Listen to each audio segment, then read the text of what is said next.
새해를 맞이했는데 아주 희망이 안 보입니다. 그죠? 정말 슬프게 한 해가 시작되고 있습니다. 제주항공 비행기 사고로 온 나라가 큰 슬픔에 잠겨 있습니다. 여기에 재림교인들도 다수가 포함되어져 있는 것을 저희들이 듣게 되면서 참 많이 어두운 소식으로 우리가 또 한 해를 시작하게 되는데, 여기에 재림교회 장로님 가족, 또 삼육학교 학생, 또 호남앞에 성도들이 이번 사고로 목숨을 잃으셨습니다. 우리 유가족 분들을 위해서 또 이 아픔이 빨리 치유되어질 수 있도록 우리 함께 기도해 주시기를 부탁을 드리겠습니다. 지금 우리나라가 굉장히 혼란스럽죠. 너무나 암울한 상황입니다. 외국에서는 지금 작년에 최대 호황을 누리고 이런 결과들이 있는데, 우리나라는 지금 거기와 거리가 멀게 반대로 가고 있습니다. 한국 정치는 대통령이 탄핵당하고 대통령 권한대행이 또 탄핵당하면서 그야말로 정치가 대혼란 속에 빠져 있습니다. 그 속에서 국내 경제도 이 정치적 소용돌이 속에서 불확실성이 커지면서 아주 환율이 정말 위태로울 만큼 급등하고 있고, 그리고 올해 2025년 한국 경제 성장률을 전망하는데요, IMF는 2.1%, 정말 역대 가장 낮게 정해지고 있습니다. 근데 한국 정부에서 발표한 예상치는 더 어렵습니다. 한국 정부에서 발표한 그 예상치를 보면 1.8%대, 1%대로 내려갑니다. 크게 경기가 둔화할 것을 예상하고 있습니다. 이런 상황 속에서 설상가상으로 이 국가 밖에서도 이 트럼프라는 정말 괴물 대통령이 다시금 미국 대통령으로 뽑혔습니다. 이 트럼프라는 사람은 미국 우선주의예요. 미국 우선주의. 그러니까 아메리칸 퍼스트라고 하는 그 캐치프레이즈로 당선이 되었기 때문에 아주 강력한 보호무역 정책을 또다시 펼 것입니다. 이민자들을 다 추방하고 관세 장벽을 아주 높일 거라는 것이 예상되어지고 있습니다.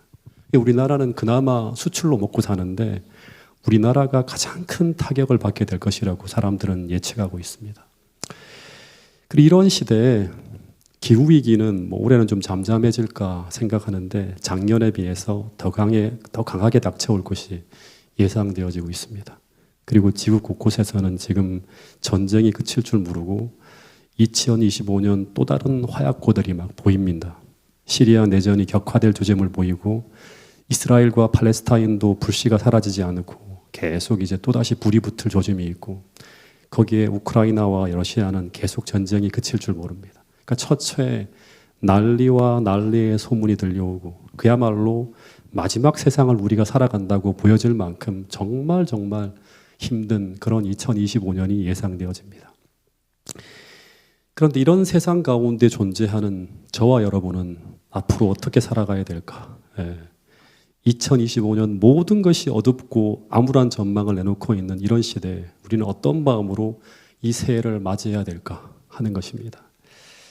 성경의 역사를 보면 인류 역사 6천년의 시간 속에요, 단 한순간도 하나님의 백성 앞에 전도 유망한 때가 거의 없었다고 하는 것입니다. 그러나 그리스도인은 그럼에도 희망을 노래할 수 있는 것은 하나님을 신뢰하는 믿음을 가지고 미래를 보았기 때문에 희망을 노래했던 것이지, 단 한 번도 하나님의 백성들 앞에 탄탄대로가 펼쳐진 그 눈에 보이는 현실을 보면서 희망을 노래한 적이 단 한 번도 없었다고 하는 것입니다. 저는 그 민수기 13장을 한번 오늘 조금 보면서 세 가지의 질문이라고 하는 주제로 여러분들과 좀 말씀을 나누려고 하는데요. 민수기 13장을 보면 약속의 땅을 앞에 두고 하나님 백성들의 운명을 결정짓는 아주 중요한 회의가 열리고 있었습니다. 이 회의는 어떻게 보면 이스라엘 모든 교인들이 다 참여하는 총회였습니다. 그리고 그 총회에 올려진 안건은 이 12명의 대표들이 가나안에 잠입해서 가나안을 정탐한 후에 이제 돌아와서 교회에 보고를 하는 거예요. 이 보고를 하고 난 다음에 이 총회가 결정을 해야 됩니다. 이 총회가 이제 이 보고를 듣고 난 후에 교회의 미래를 위해서 아주 중요한 결정을 해야 되는 중요한 회의였습니다. 그래서 어쩌면 이 회의는 이스라엘 백성들의 미래를 결정짓는 운명의 회의였습니다.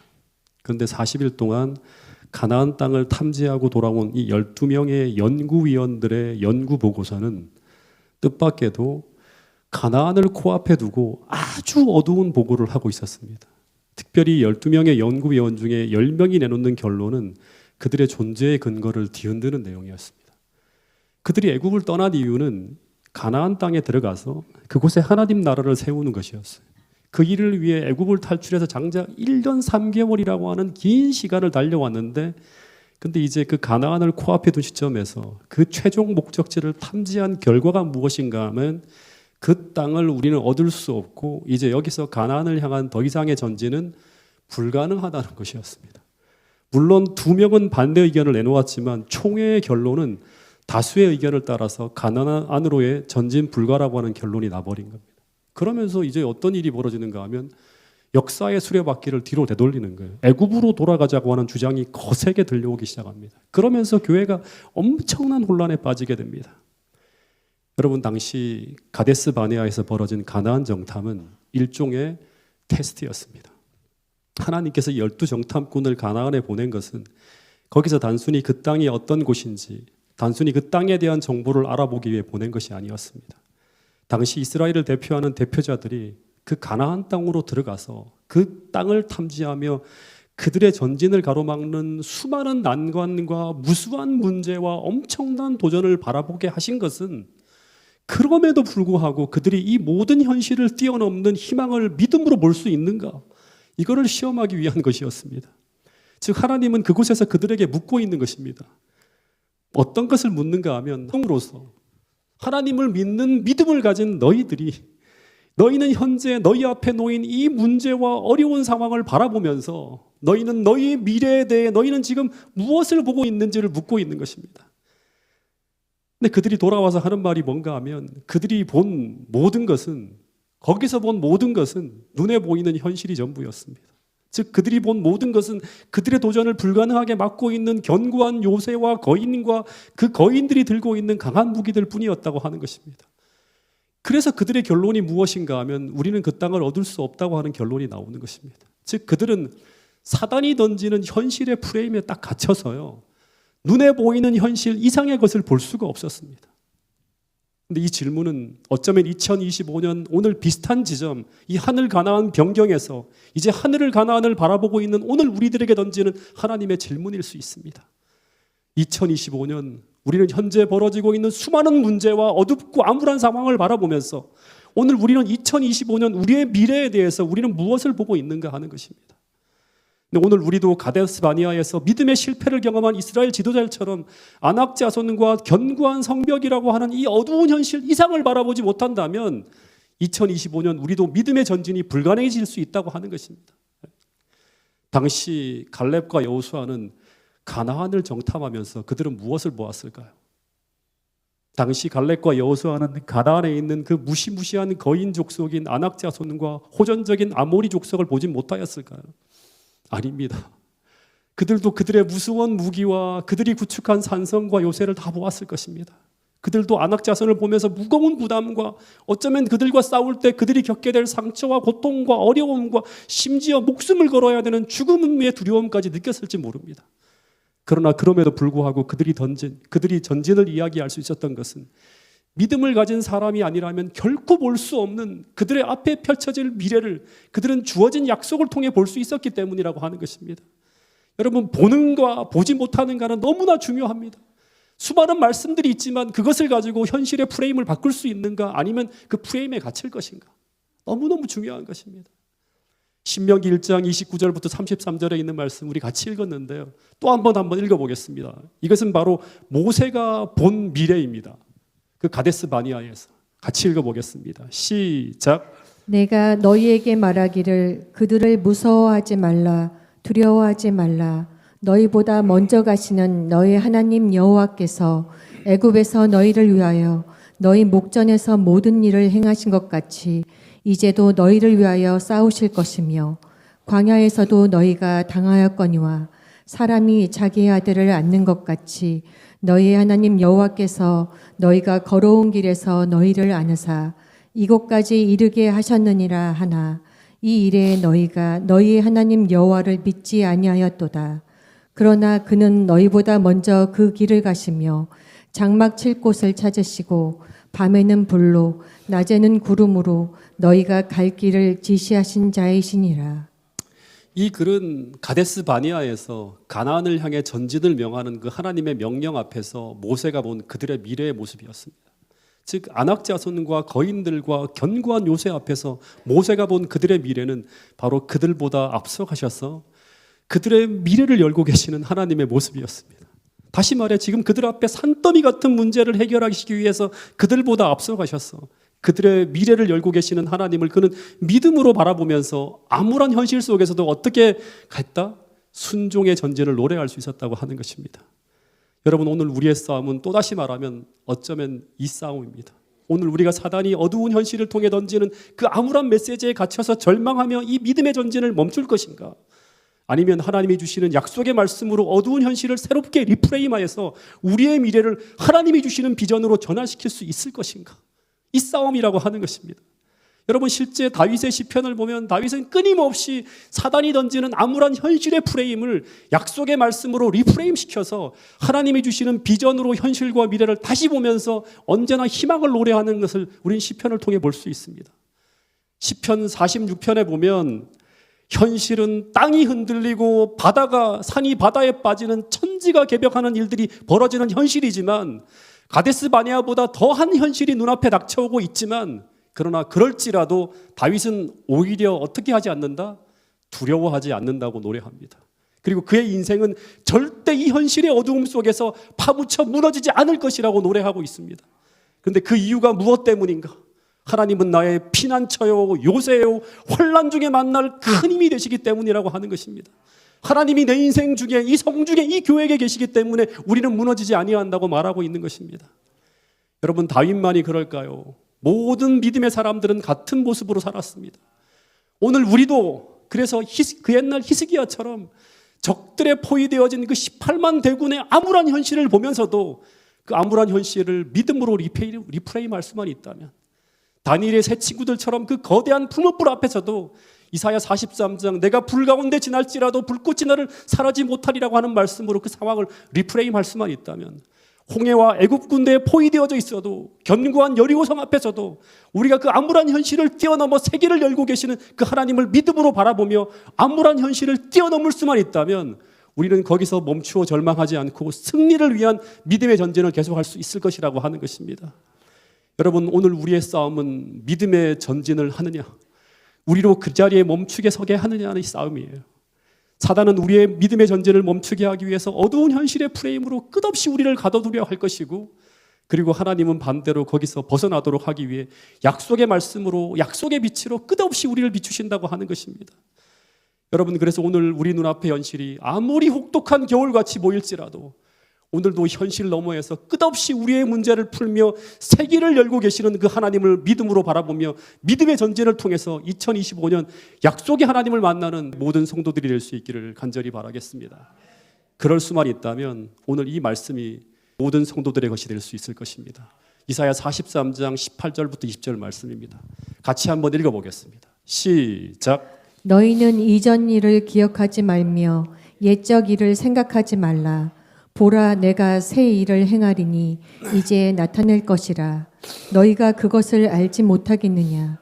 정령이 내가 광야의 길과 사막의 강을 내리니 장차 들짐승 곧 시랑과 및 타조도 나를 존경할 것은 내가 광야의 물들을 사막의 강들을 내어 내 백성 나의 택한 자로 마시게 할 것임이라.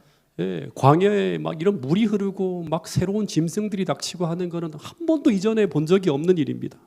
하나님은 과거 어떤 일이 계속 벌어져 왔든지 그것을 기억하지 말라고 합니다. 왜냐하면 이제 한 번도 본 적이 없는 전혀 새로운 역사가 펼쳐질 수도 있다고 하는 것입니다. 그러나 사단이 던지는 암울한 현실에 갇혀 우리가 계속 과거에 이렇게 됐기 때문에 앞으로도 이렇게 될 거라고 계속 거기에 갇혀 있으면 우리는 세계를 향한 하나님께서 여시는 그 길을 향해 믿음의 전쟁을 할 수 없다고 하는 것입니다. 이 프레임에 갇혀 있지 않기 위해서 우리는 어떻게 해야 될까요? 더 열심히 말씀을 펴야 되고 기도하며 약속의 말씀을 붙들고 그것이 오늘 우리의 현실이 될 수 있다고 하는 이 프레임을 가지고 끝까지 믿음으로 전진해야지만 한다고 하는 사실을 잊지 않게 되기를 간절히 바라겠습니다. 또 하나, 하나님은 이 가데스 바니아에서 그 가나안 입성 전 그들에게 묻고 있는 또 하나의 질문은 이것입니다. 그것은 바로 너희들은 지금 어떤 음성을 들으며 지금까지 따라왔는가 하는 것입니다. 1년 반 동안 광야길을 걸어갈 때 당시 이스라엘 백성들의 귀에 들려온 음성은 모세와 아론을 통해 들려오는 음성이었지만 실제는 누구의 음성이었다? 하나님의 음성이었습니다. 그래서 그 1년 반의 시간을 회고해 보면 비록 그들이 걸어온 그 시간은 죽음의 환경에 둘러싸인 광야를 걸어갔지만 그러나 그들이 지금까지 죽지 않고 생존하고 있었던 이유는 모세와 아론이 아닌 누가 인도했다? 하나님이 그들을 인도했기 때문이라고 하는 거예요. 여러분, 그래서 이런 말씀이 있어요. 우리가 늘 자주 본 말씀인데요. 우리가 현 위치에 이르기까지 한 걸음 한 걸음씩 전진하며 여행한 우리의 과거 역사를 회고해 볼 때 나는 하나님을 찬양하자고 말할 수 있다. 주님께서 행하신 역사를 바라볼 때 나는 경탄과 우리의 인도자이신 그리스도께 대한 확신으로 충만해진다. 우리는 주님께서 우리를 인도해 오신 길과 우리의 과거 역사를 통해 주신 그분의 가르침을 잊어버리는 것 외에는 미래를 위해 두려워할 일이 전혀 없다는 거예요. 예. 근데 사단은 계속 이것을 뒤집어 엎는 암시를 우리에게 줍니다. 하나님의 인도하심을 불신하는 암시를 끊임없이 보낸다고 하는 거예요. 때때로 저도 마찬가지입니다. 내가 기도하면서 정신줄을 하나님께 고정하지 않으면 사단은 끊임없이 하나님의 인도하심을 계속 부정하고 불신하는 암시를 끝없이 던지고 있는 걸 확인할 수 있어요. 정신만 차리면 이건 사단이 준 것이지 하는 걸 생각할 수 있는 거예요. 마치 지금까지 나의 힘으로 여기까지 살아온 것처럼 앞으로도 하나님이 아닌 우리 힘으로 살아가야 되는 것처럼 끝없이 속이는 거예요. 그러니까 막 답답하고 근심, 걱정이 충만해지는 거예요. 예. 마찬가지로 가데스 바니아에서 그들이 1년 반 동안 걸어온 그 시간이 하나님께서 인도하신 시간이 아니라 누가 인도했다? 인간 모세가 인도했다고 말하면서 이스라엘 백성들이 하나님의 인도하심을 부정하는 이야기들이 끝없이 나온다고 하는 거예요. 여러분, 이런 모습은 끊임없이 성경의 출애굽의 역사 속에 보면 나와요. 모세, 너가 어려울 때마다 물이 막 급할 때마다 당신이 우리를 인도했다고 하는 거예요. 이 모세 곧 애굽 땅에서 인도해내는 사람은 모세라고 하는 거예요. 우리를 애굽에서 인도하여 올려서 이 광야에서 죽게 하는 사람이 누구다? 모세라고 하는 거예요. 근데 여러분들은 지금 누구의 인도를 따라오고 있나요? 어떤 목사나 어떤 장로나 어떤 신실한 집사를 따라 지금까지 신앙의 길을 걸어온 것입니까? 그렇다면 우리는 위기의 순간 흔들릴 수 있다고 하는 것입니다. 그러나 하나님은 분명히 애굽 그 종되었던 땅에서 그들을 인도해 주신 분은 누구다? 당신이라고 말하고 있는 거예요. 여러분, 이것을 잊어서는 안 됩니다. 이 사실을 믿고 인정해야지만 우리는 하나님께 맡길 수 있고 그래야지만 하나님은 우리의 길을 계속 인도하신다고 약속하고 있는 것입니다. 잠언 3장 5절에도 보면 범사의 그를 어떻게 알아? 인정하라. 그분이 너를 인도하였음을 인정하라. 그리하면 하나님께서 어떻게 한다? 계속 내 길을 끝까지 인도하실 거라고 약속하고 있는 것입니다. 여러분, 우리가 하늘 가나안을 향해 갈 때 우리 삶에는 끊임없이 이 두 가지의 소리가 들려올 것입니다. 마치 두 방송국에서 들려주는 뉴스가 계속 쏟아지는 것처럼 끊임없이 두 가지의 소리가 들려올 것입니다. 하나는 하나님을 불신하고 부정하는 음성이고 또 하나는 하나님을 인정하고 그분을 신뢰하라고 하는 음성입니다. 근데 우리가 어떤 채널에 우리의 주파수를 고정하는가에 따라서 우리는 전혀 다른 관점으로 세상을 보게 된다고 하는 것입니다. 잘못하면 갇혀요. 잘못하면 압도되어집니다. 여러분, 출애굽의 역사를 보면 당시 이스라엘 백성들이 광야길로 걸어갈 때 그들의 가장 큰 염려와 두려움이 있었어요. 그게 뭘까요? 이 뜨거운 햇빛을 어떻게 감당할 수 있을까? 두 번째는 물이 없는데 어떡하지? 세 번째는 음식은 또 어떻게 우리가 계속 먹을 수 있을까? 그 다음에 의복, 신발, 불뱀, 전갈, 호정적인 이방 민족 등 그들의 생존을 위해 필요한 모든 것들이 다 염려와 걱정의 대상입니다. 오늘 우리가 염려하는 것과 똑같아요. 어떻게 살아가지 앞으로? 근데 이런 염려 속에 들어간 그 광야 40년의 시간이 어떻게 지나갔나요? 만약 그들의 혼자의 힘이라고 하면 이 어두움에 압도되어집니다. 실제 그들이 그 길을 걸어갈 때 그들이 염려했던 그 일들이 일어났나요? 그들은 어떻게 40년의 광야 시간을 보내었나요? 한번 생각해 보시기 바랍니다. 신명기 8장 4절, 15절, 16절 말씀을 같이 한번 읽어보겠습니다. 시작. 이 40년 동안에 내 의복이 헤어지지 아니하였고 내 발이 부르지 아니하였느니라. 너를 인도하여 그 광대하고 위험한 광야 곧 불뱀과 정갈이 있고 물이 없는 간조한 땅을 지나게 하셨으며 또 너를 위하여 물을 굳은 반석에서 내셨으며 내 열조도 알지 못하던 만나를 광야에서 내게 먹이셨나니. 여기 보면 하나님께서 그들을 위해 모든 것을 미리 준비하고 그들을 위해 다 공급해 주셨다고 하는 이야기가 쭉 나와요. 40년 동안. 여기는 부조와 선지자에 있는 말씀인데 너무나 은혜스러운 말씀이라고 제가 한 주간 계속 묵상하며 읽었던 말씀인데 제가 한번 읽어드리겠습니다. 그들이 여행하는 동안 하루도예요. 하나님의 은혜로운 이적으로 보고함을 받지 않은 날이 없었다. 단 하루도예요. 한순간도. 하나님께서 인도하신 모든 길에서 그들은 갈증을 풀어주는 물을 발견하였다. 모든 길이에요. 적당하게 물 주고 계속 줄이게 하는 게 아니라 모든 길에서 갈등을 풀어주는 물을 발견했대요. 하늘에 내린 떡은 배고플 때 그들의 허기를 채워주었고 낮에는 구름 기둥의 그늘과 밤에는 불기둥 아래서 평화와 안전을 얻었다. 심지어 그들이 암석의 험준한 산길을 오를 때나 광야의 울퉁불퉁한 길을 헤치고 나갈 때 천사들은 그들을 위해 봉사하였다. 보이지 않지만 다 도와준 거예요. 여러분들이 지금 이 위험한 인생길, 경제적으로 정말 절망적인 그런 상황을 지나간다 할지라도 오늘 이 말씀을 붙들고 하루하루 버텨내고 이겨내야 된다고 하는 거예요. 그들이 고난을 당했음에도 불구하고 온 대열 중에 약한 자가 한 명도 없었다. 임산부니 아픈 사람이 하나도 없었대요. 그들의 오랜 여행에서도 그들의 발이 부르지 않았고 옷이 헤어지지도 않았다. 하나님께서는 그들의 앞길에 삼림과 사막에 있는 맹수와 독사류를 다 제거했대요. 전부 다. 근데 이스라엘 백성들은 하나님의 능력으로 보호함을 받아왔기 때문에 지금도 보호하고 있어요. 끊임없이 그들을 둘러싼 무수한 위험을 깨닫지 못하였다. 얼마나 위험한 중에 있는지 깨닫지 못했다고 하는 거예요. 수많은 사고가 날 수 있고 수많은 어려움이 닥쳐올 수 있고 수많은 고통이 따라올 수 있지만 하나님이 지켜주시기 때문에 이만큼 우리가 평안하게 지나가는데 그들을 깨닫지 못했대요. 왜냐? 그럼 일상으로 계속 평안하게 지나가고 있으니까. 여러분, 하나님이 여러분들을 인도하고 계십니다. 범사에 그분을 인정하시고 여러분들이 서 있는 이 위치가 하나님의 인도하심 속에 보호하심 속에 지금 있다고 하는 사실을 기억하고 앞으로도 그 믿음으로 살아내야 된다고 하는 사실을 기억할 수 있게 되기를 간절히 바라겠습니다. 2018년 4월 말쯤에요. 제가 합회를 통해서 미국에 처음 갈 기회가 생겼습니다. 미국에 계신 한 목사님이 사비로 한국에서 한 목사님을 추천해 주면 3주간 미국에서 여행을 하면서 목사님을 통해서 이렇게 목회적 상담을 하면서 보낼 수 있도록 한 목회자를 추천해 달라고 했는데 합회에서 저를 추천해 줬어요. 처음에는 그냥 포상휴가인 줄 알았더니 그 목사님이 추천한 대상은 어떤 사람인가 하면 목회적으로 가장 절망적인 상황에 있는 사람, 가장 목회적으로 어려움을 겪고 있는 사람을 좀 이렇게 충전시키기 위해서 저를 보냈다고 해서 목사님이 얼마나 저를 위로하시는지 왜 이러실까 싶었는데 알고 봤더니 그런 상황이었어요. 그래서 미국에 가게 됐는데 목사님이 3주간 좀 이렇게 뭔가 하드 트레이닝을 하기 위해서 계획서를 보내주셨어요. 근데 여행 일정을 보고 난 후에 저희 두 내외는 깜짝 놀랐습니다. 왜냐하면 그 일정은 우리의 현 상태로는 감당할 수 없는 일정이었어요. 목사님이 알려준 그 미국 일정은 4,000m가 넘는 고산을 두 곳이나 오르는 일정이었어요. 무슨 저는 한 번도 뭐 이 히말라야 트레킹을 해본 적이 없는데 한라산 정도가 최고인데 4,000m가 넘는 고산을 두 곳이나 오른다니까 말이 안 되는 거예요. 하나는 반나절 이상 올라가는 콜로라도의 파이크픽이라고 하는 산이고 또 하나는 유타주에 있는 킹스픽이라고 하는 산이었는데 이 킹스픽은 어떻게 가는가 하면 2박 3일 일정으로 가야 돼요. 50km를 걸어야 돼요.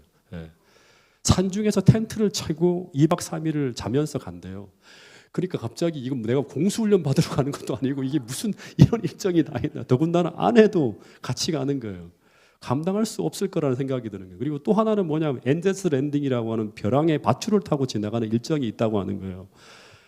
고소공포증이 있는 아내는 뭐 기절초풍할 일이죠. 도저히 갈 수가 없는데 이미 티켓팅이 다 끝났어요. 돌이킬 수가 없는 거예요. 너무너무 무례한 일정이기 때문에 제가 출발 전에 몇 번을 거쳐서 제가 목사님께 일정 변경을 부탁을 드렸습니다. 근데 목사님은 언제나 한결같이 하는 말씀이 뭐냐 그러면 절대 걱정하지 말라고 하는 거예요. 목사님이 다 해놨대요. 뭘 해놨는지 모르겠지만 걱정하지 말라고. 내가 60인데 이걸 간다. 자네는 제가 40대 중반이었거든요. 뭐 40대면 충분히 갈 수 있다고 걱정하지 말라고 하는. 그래서 죽기 아니면 까무러치기로 비행기를 탔습니다. 20여일이 지난 후 제 아내와 제가 3주간의 일정을 다 마치고 돌아오는 비행기를 탔는데 근데 기적같이 모든 일정을 다 소화했어요. 거의 다. 4,300m 파이크픽을 올라가고 이 사진입니다. 킹스픽이라고 하는 해발 3,000m가 넘는 곳에 캠핑을 하였고 그리고 그 기적의 엔젤스 랜딩. 와, 생각만 해도 막 끔찍한 거였는데 이런 벼랑입니다. 이 벼랑을 돌아오는 그 길을 다 걸었어요. 여기 보면 저기 멀리 빨간색 표시가 되어 있는 게 거기 제 아내가 서 있는 겁니다. 걸어가는 거예요. 예. 그리고 비행기를 탁 탔을 때 분명히 저는 여행 내내 아내나 저나 아파서 병원에 실려가거나 혹은 일정을 캔슬하고 조기 귀국하지 않을까 이런 염려를 가지고 미국행 비행기를 탔어요. 돌아올 때까지 계속 염려했어요. 근데 생각했던 것보다 훨씬 더 빡세고 힘들었어요. 그러나 우리가 느꼈던 불안과 두려움과 어려움에 대한 염려는 실제 많은 부분 실제보다 가벼웠다고 하는 거예요. 우리가 견뎌야 했던 것들은 대부분 어떤 것인가 하면 육체적인 힘든 게 아니라 정신적으로 힘든 거였어요. 두려움, 염려 이것만 없었다면 훨씬 더 여행을 편하게 즐길 수 있었다고 하는 것입니다. 왜 이렇게 다 과정이 거쳐갔는가? 목사님이 이미 우리 부부가 오기 전 몇 달 전부터 다 대비를 했어요. 이게 실제 우리가 탔던 캠핑카입니다.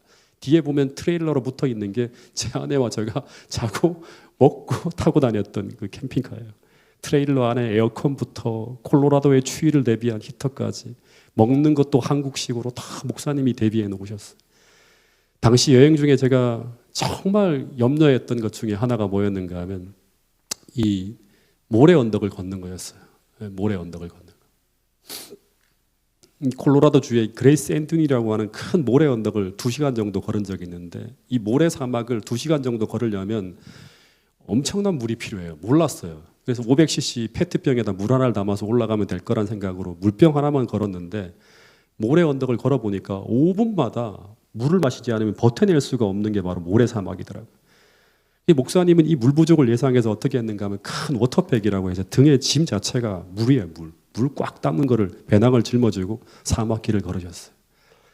마찬가지로 광야길로 이스라엘 백성들이 들어갈 때 하나님은 이스라엘 백성들을 위한 모든 대비를 아주 철저하게 하셨다고 하는 거예요. 첫 번째는 강렬한 햇빛은 어떻게 했는가 하면 구름 기둥으로 시원한 그늘을 만들어 주셔서 광야로 들어가기 전부터 이게 그늘이 시작됐어요. 그래서 이스라엘 백성들이 단 한 번도 뜨거운 햇빛 아래 머물른 적이 없어요. 이거는 그냥 실제로 이들은 뜨거운 햇볕 아래 걸은 적이 없어요. 끝없이 이 40년 동안 마칠 때까지 하나님은 계속 그늘을 던져서 시원하게 그들이 걸어갈 수 있도록 만들어 주셨다고 하는 거예요. 그리고 광야 길을 여행할 때 이스라엘 백성들이 목마름의 고통을 당한 적이 있나요? 단 한 번도 없었죠. 부조화 선지자를 보면 하나님은 이스라엘 백성들이 가는 곳마다 반석을 열어서 그들이 먹을 수 있는 충분한 물을 제한 없이 흡족히 마셨다고 하는 거예요. 흡족히. 광야에서도 흡족히 만졌다고 하는 거예요. 반석에서 시내를 내서 물이 강같이 흐르게 만들었다고 하는 거예요. 겨우겨우 억지로 마신 게 아니라 매일같이 끊임없이 물을 공급해 주셨다고 하는 거예요. 물만이 그랬나요? 물만이 그랬나요? 하늘의 음식인 만나로 그들이 막 줄일 거라 생각했지만 풍성한 음식을 끝없이 매일같이 내려주셨다고 하는 거예요. 더하여 하나님은 아말렉의 공격과 전갈, 불뱀을 어떻게 막지? 다 하나님이 방패가 되어주셔서 그들이 하나님을 의지하고 있을 땐 그 어떤 위대한 것들이 그들을 위해할 수가 없었다고 하는 것입니다. 여러분 이게 역사적 사실이고 이게 진리라고 하는 사실을 믿게 되기를 간절히 바라겠습니다.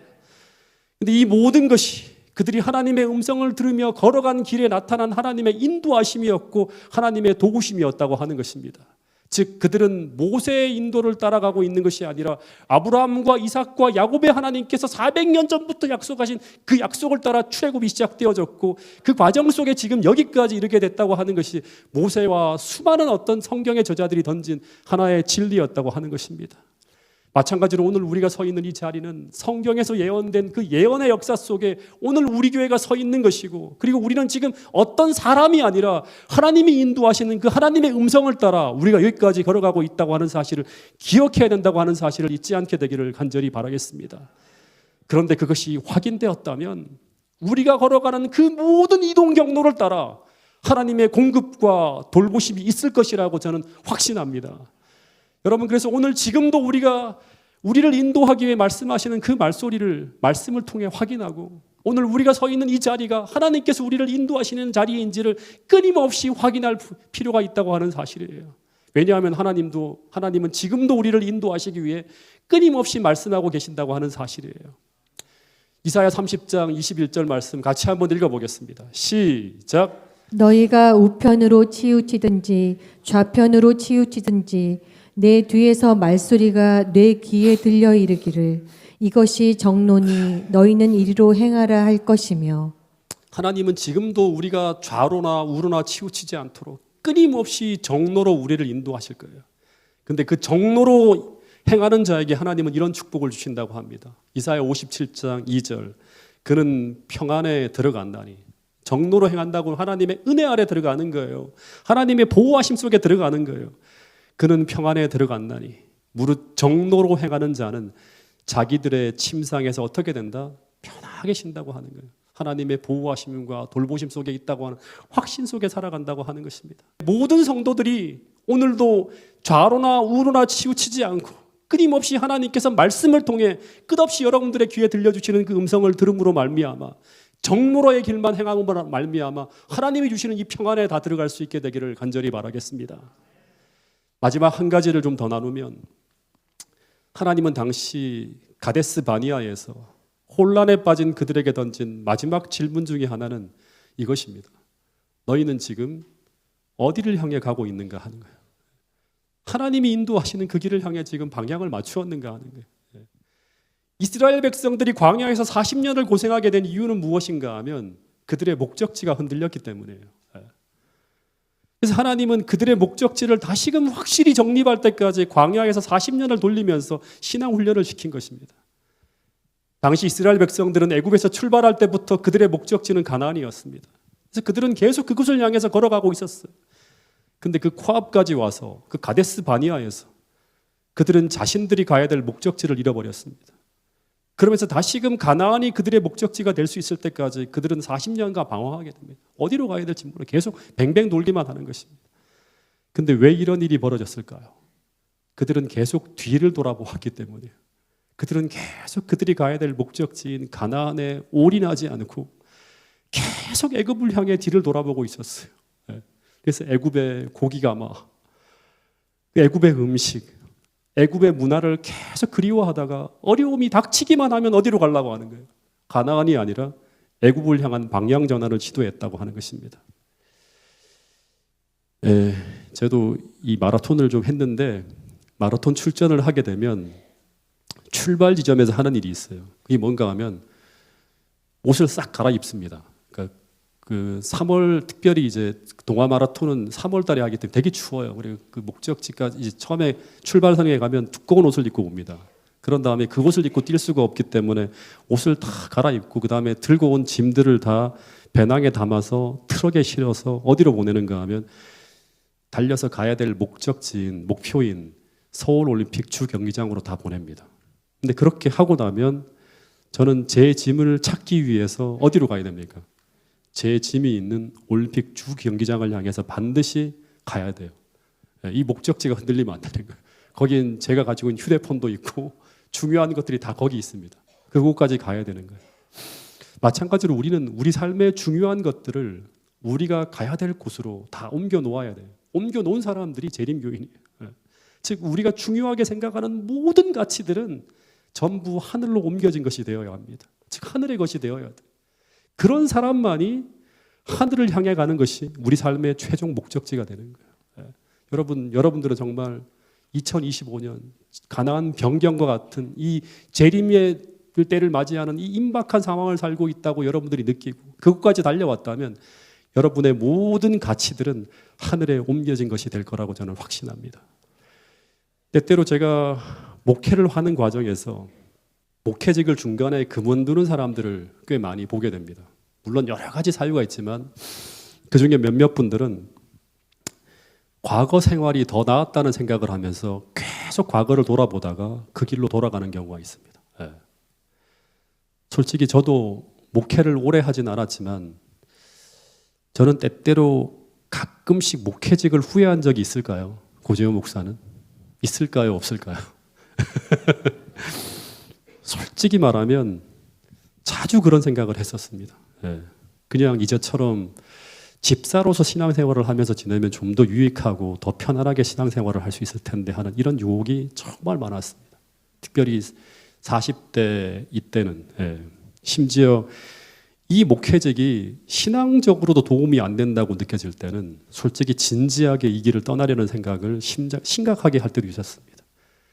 여기 지금 우리 김두한 선생님 앉아 계시지만 심화 과정에서 언제나 저의 목사로서의 삶을 아주 부러워하시는데 아마 30년, 20년 전으로 돌아갔으면 아마 김두한 선생님이 재림교회 목사를 하고 계시지 않을까 생각이 좀 들기도 합니다.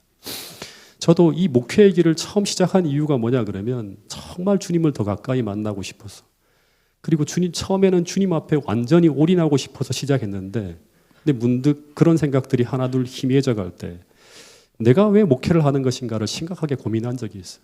이 길을 걸어가면 훨씬 더 제가 신앙이 좋아지고 더 깊어지고 하나님을 더 깊이 만나고 더 올인하는 그런 삶을 살 수 있을 것이라고 생각했는데 집사 때하고 뭐 별반 다를 게 없는 거예요. 그래서 언젠가 한번 그 시골 전원학교에서 교사 자격증은 없지만 수학 교사 자리가 하나 난 곳이 있다고 하는 광고를 보게 됩니다. 그래서 아내와 같이 목회를 그만두고 그 일을 하면서 평신도로서의 길을 정말 진지하게 한번 생각해 본 적이 있습니다. 그곳에서 정말 훌륭한 장로님들의 말씀을 듣고 신앙생활을 하고 싶다는 생각을 진지하게 했기 때문에요. 근데 그런 생각이 떠오를 때마다 계속 걸리는 것이 하나 있었어요. 그게 바로 뭐냐 그러면 하나님께서 처음 우리 가정을 목회로 부르실 때 우리에게 보여주신 소명이에요. 이 소명에서 돌아서면 내 신앙이 흔들리게 되고, 그러면 좋은 평신도나 행복하고 편한 신앙생활이 아니라 더 큰 어려움들이 몰려오게 될 것이라고 하는 생각들을 분명히 떠오르게 해준 거예요. 실제 이스라엘 백성들이 가데스 바네아에서 그들이 받은 그 소명에서 돌아섰을 때 그들의 역사는 엄청난 혼란과 어려움에 직면하게 됩니다. 그들은 계속 갔어야 돼요. 어떤 어려움이 있더라 하더라도. 모든 성도들이 재림교인으로서 우리가 받은 역사적 소명이 무엇인지를 반드시 확인하게 되기를 간절히 바라겠습니다. 그 일을 위해서 우리는 무엇을 해야 되고, 지도자들은 무엇을 해야 되고, 청년들은 무엇을 해야 되고, 찬양대는 무엇을 해야 되고, 우리 각 개인을 향한 하나님의 소명이 무엇인지를 진지하게 생각하면서 이 자리에 서게 되기를 간절히 바라겠습니다. 근데 그것이 함께 확인되어진다면 그 길이 아무리 어렵고 아무리 힘들다고 하더라도 함께 그 영광스러운 길을 함께 걸어갈 수 있는 모든 성도들이 될 수 있기를 간절히 바라겠습니다. 여러분, 지금 세상에서 벌어지는 사건과 그리고 오늘 여러분 앞에 놓여진 문제 앞에서 여러분은 여러분의 미래에 대해 무엇을 보고 있습니까? 정말 너무너무 힘들고 어렵지만 하나님께서 여러분들을 붙들고 계시고 하나님께서 여러분에게 주신 그 미래의 비전을 통해서 새롭게 리프레임할 수 있는 그런 믿음이 오늘 여러분과 저에게 있는지를 한번 진지하게 한번 생각해 볼 수 있게 되기를 간절히 바라겠습니다. 그리고 지금 여러분은 어떤 음성을 듣고 따라가고 있습니까? 그리고 여러분의 삶의 방향은 지금 어디를 향해 가고 있는가? 여러분 반드시 이 세 가지의 질문을 개인에게 던져서 확실한 답을 찾고 새해를 시작할 수 있게 되기를 간절히 바라겠습니다. 여러분, 지금 우리는 가데스 바네아를 지나서 요단을 향해서 이제 마지막 가나안을 넘어가야 되는 그 지점을 향해 달려가고 있다고 하는 사실을 기억할 수 있게 되기를 간절히 바라겠습니다. 비록 오늘 우리 현실은 어둡지만 그러나 하나님이 주시는 이 두 말씀, 마지막으로 드린 이 두 말씀을 우리 모두가 기억하면서 새해 희망을 가지고 새해를 시작할 수 있는 모든 성도들이 될 수 있기를 간절히 바라겠습니다. 민수기 6장 24절부터 26절 말씀입니다. 여호와는 내게 복을 주시고 너를 지키기를 원하며 여호와는 그의 얼굴을 내게 비추사 은혜 베푸시기를 원하며 여호와는 그 얼굴을 내게로 향하여 드사 평강 주시기를 원하노라. 여러분, 하나님의 마음은, 여러분을 향한 마음은 이 마음입니다. 로마서 15장 13절 말씀을 같이 한번 읽어보겠습니다. 시작. 소망의 하나님이 모든 기쁨과 평강을 믿음 안에서 너희에게 충만하게 하사 성령의 능력으로 소망이 넘치게 하시기를 원하노라. 세상의 모든 것은 희망이 사라지지만 소망의 하나님이 우리와 함께 계신다고 하면 소망의 하나님이 모든 기쁨과 평강을 믿음 안에서, 믿음을 가지고 있어야 됩니다. 믿음 안에서 너희에게 충만하게 하사 성령의 능력으로 우리의 힘이 아니라 성령의 능력으로 희망과 소망이 넘치게 하시기를 원하신다고 합니다. 여러분, 이 말씀이 모든 성도들에게 주어지는 말씀이 되어질 수 있기를 간절히 바라면서 오늘 말씀을 줄이도록 하겠습니다.